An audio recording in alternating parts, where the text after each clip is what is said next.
السلام عليكم. ازيكم عاملين ايه؟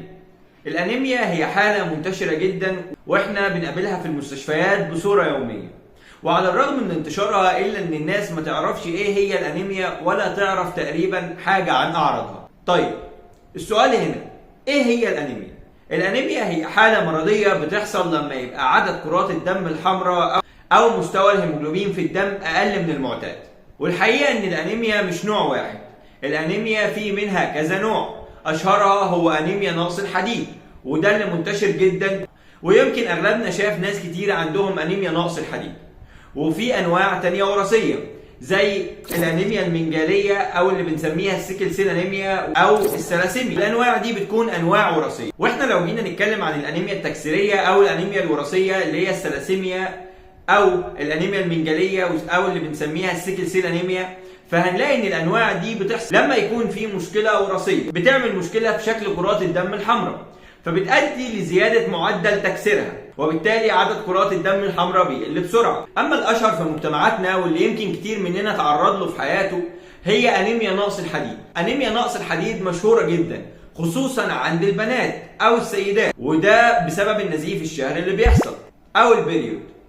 وممكن كمان يبقى ليها اسباب كتير تانية زي سوء التغذية او ان انت ما بتاكلش حاجات فيها حديد بشكل كبير زي الكبدة والسبانخ والعدس وغيره، او يمكن يكون انت عندك نقص في فيتامينات معينة بتعمل مشاكل في امتصاص الحديد زي مثلا فيتامين بي 12. فيتامين بي 12 ده مهم جدا جدا لامتصاص الحديد، او فيتامين سي. فيتامين سي برضو مهم جدا لامتصاص الحديد. فلو انت عندك نقص في فيتامين بي 12 او فيتامين سي فممكن بنسبة كبيرة ده يوصلك لانيميا. وكمان يا عزيزي انيميا نقص الحديد ابتدينا نشوفها عند شباب مغتربين في الجامعات، وده لان هم اغلب مأكولاتهم بتكون عبارة عن نشويات وما بيكونش فيها مصدر مباشر او مصدر غني بالحديد. والحقيقة يا عزيزي ان الانيميا على الرغم من انتشارها وعلى الرغم من ان احنا كلنا بنسبة كبيرة تعرضنا لها في حياتنا الا اننا ما نعرفش اعراضها. اعراض الانيميا يا عزيزي مهم جدا يكون عندك خلفية عنها، عشان لو احنا عندنا بوادر الانيميا نعالجها، لان العلاج في الاول بيكون بسيط.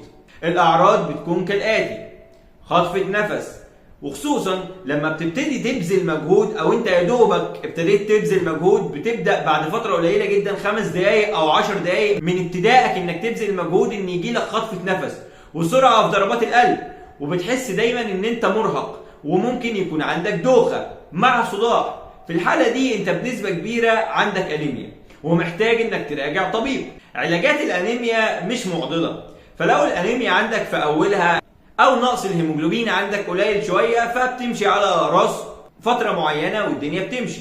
ولو انت عندك النقص بقى حاد جدا ففي الحاله دي هننقل لك دم وبرضه الدنيا بتمشي. ولكن المشكله بتكمن في ان انت تكبر دماغك.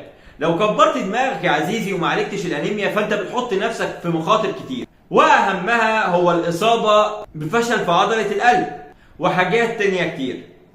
فلو انت عندك حاجه من الاعراض دي رجاء راجع طبيبك وحافظ على صحتك وحافظ على نفسك. في النهاية لو احنا عندنا اي مشكلة مرضية ما فالصح ان احنا ما نتجاهلهاش، بل اننا نزور الطبيب.